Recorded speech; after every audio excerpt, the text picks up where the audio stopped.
PBA updates, San Miguel Bermen at Barangay Ginebra San Miguel pasok na para sa twice to beat advantage pagpasok ng playoffs. At Rain or Shine at Magnolia Chicken Templados pasok na rin sa PBA Philippine Cup playoffs. Ito ngayon mga lods ang pag-uusapan natin sa video natin ito. Ngunit kung bago ka pa lang sa aking munting YouTube channel ay humingi po ako ng likes, share and subscribe. Maraming salamat.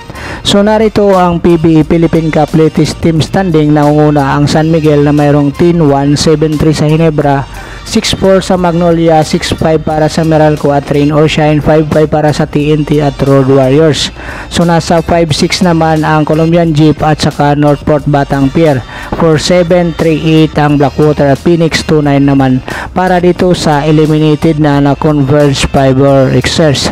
So dito nga mga lods, eliminated na rin itong Phoenix Super LPG sa kanilang 3-8 win-loss record. Eliminated na rin ang Blackwater Busing sa 4-7 win-loss record. So sa ayon dito sa balita ni Sir Jerry Ramos ng Spin.ph ay nasilyuhan na nga ng Rain or Shine Elasto Panthers ang panalo at nakuha nga nila ang isa sa mga quarterfinals berth ng nitong PBA Philippine Cup nang talunin nila ang Inlex Road Warriors sa score na 120-104.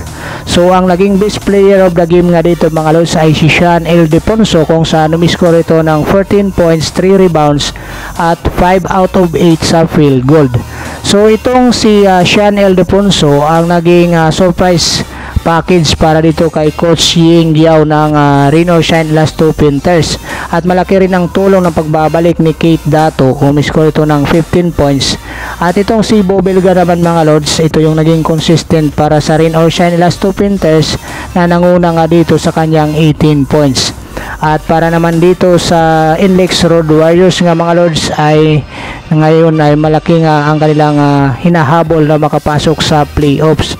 At nasayang naman ang naging magandang performance ni Robert Bulik na nagtala ito ng 38 points mula sa pagbabalik mula sa panganganak nga ng kanyang asawa at hindi nga ito nakapaglaro nung nakaraang game. Ngayon itong si Clarito ay mayroong 15 points nga lords para dito sa Rain or Shine Elasto Panthers at maging itong si Gian Mamuyak ay mayroon 12 points. So matotal nga mga lods para dito sa Rain or Shine Elasto Panthers, 6 na player sa kanila ang mayroon double digit sa scoring. Ito nga ay si Bobelga, si Santi Santillan, si Clarito, si Ildefonso, si Karakot at saka itong si Mamuyak. So maganda nga ang distribution ng opensiba nitong Rain or Shine Elasto Panthers kaya madali nilang na-dispatcha itong Inlex Road Warriors. Dahil dito nga mga lods ay panigurado pasok na o sigurado ng pasok sa playoffs itong Rain or Shine Elasto Panthers. At ayon dito kay Coach Ying Giao ng Rain or Shine Elasto Panthers, nakabuti sa amin yung 2 weeks break. We just really got ourselves to get into shape para masustain namin yung bilis. Saka pumapasok yung mga tres namin. Pag pumapasok yung mga tres ninyo, malaki yung chance ninyo na manalo.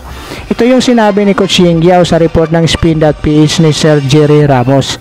So tama naman si Coach Ying Giao. Talagang pag pumapasok yung mga tres, lalo na yan, ay malaki yung chance talaga manalo yung kanyang kupunan.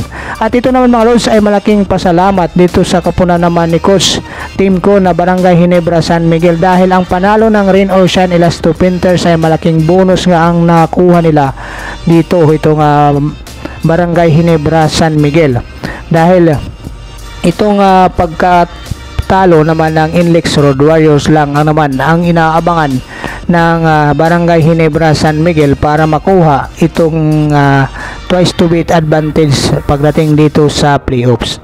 Ngayon nga mga lods, balikan natin yung naging senaryo nga dito ng Barangay Ginebra. Ayon nga dito mga lods sa report pa rin ng Spin.ph, Ginebra has strongest chance of claiming the number 2 spot. It doesn't even need to wait for the last elimination round game against Inlex.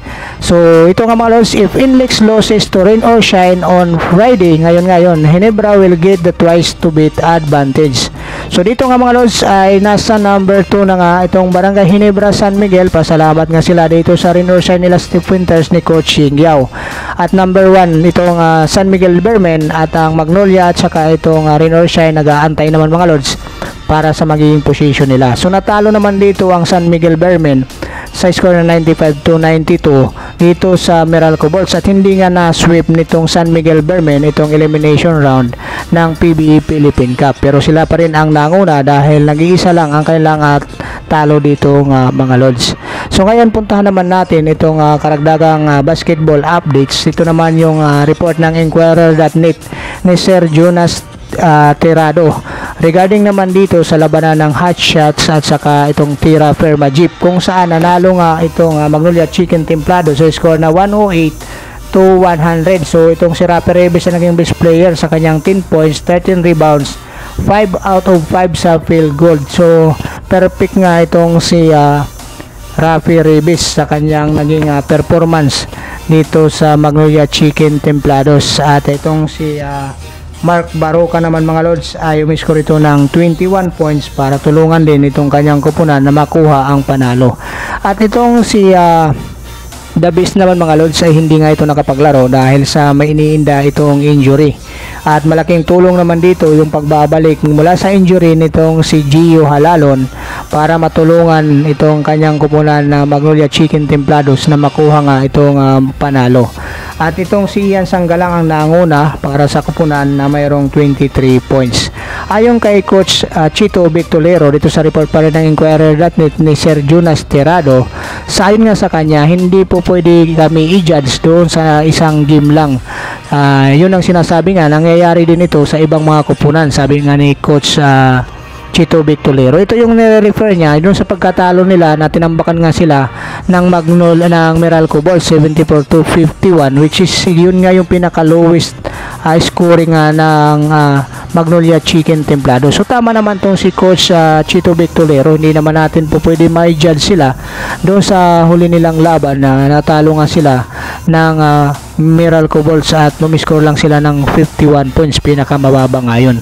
So ayon naman dito kay Ian Sanggalang sa report pa rin ng Inquirer.net ni Sir Jonas Tirado, naging motivation nga sa kanila itong kalaban nila na hindi yung malakas na team o hindi silang malakas na team, pero kinakailangan nga nilang manalo para makapasok sa playoff. So sabi pa nga niya, kailangan nila yung A-game nila maipakita o mailabas nila dito para makuha nga yung panalo, napaka-importanting panalo dito sa pagtatapos ng elimination.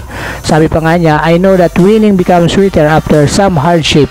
At saka itong si Ian Sanggalang umiscore nga ito ng 23 points, 8 rebound, 4 assist para makuha ng Hot Shots ang 6-4 win-loss record. At mayroon pa silang natitirang isang laban kontra nga dito sa TNT Trupang Giga. At para naman dito sa Tira Firma Jeep, bumagsak sila sa 5-6 win-loss record. May pag-asa pa naman silang makapasok at magkakaroon pa ng laban para sa number 8. Ito nga yung paglalabanan sa mga team na magkakaroon ng 5-6 win-loss record. At ang dalawa dito yung maglalaban para sa number 8 position. So nasayang naman ang magandang performance nitong si Holt na mayroong umiscore ito ng 32 points nga mga lods. At itong si Gomez Lilanyo na mayroong 13 points. Itong si Gu mayroong 13 points din.